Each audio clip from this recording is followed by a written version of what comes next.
chicharon tsaka vegetable.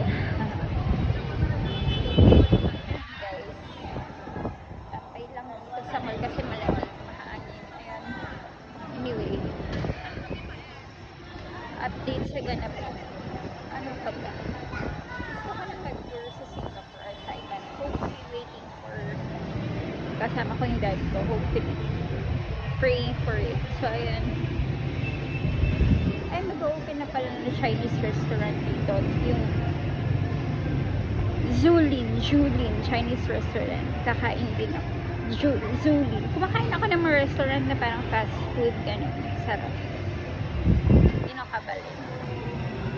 Ano yan? Macau Imperial Classic Savory Kapag. So, ayun. Okay na. Sige, see you guys later. Update ko kayo sa tour ko tsaka sa birthday ko. So, birthday ko sa June 3. Yun. Hoping and praying na makapag-travel ako. Yan. Makapag-celebrate ako with my family and friends. So, yun guys. Bye!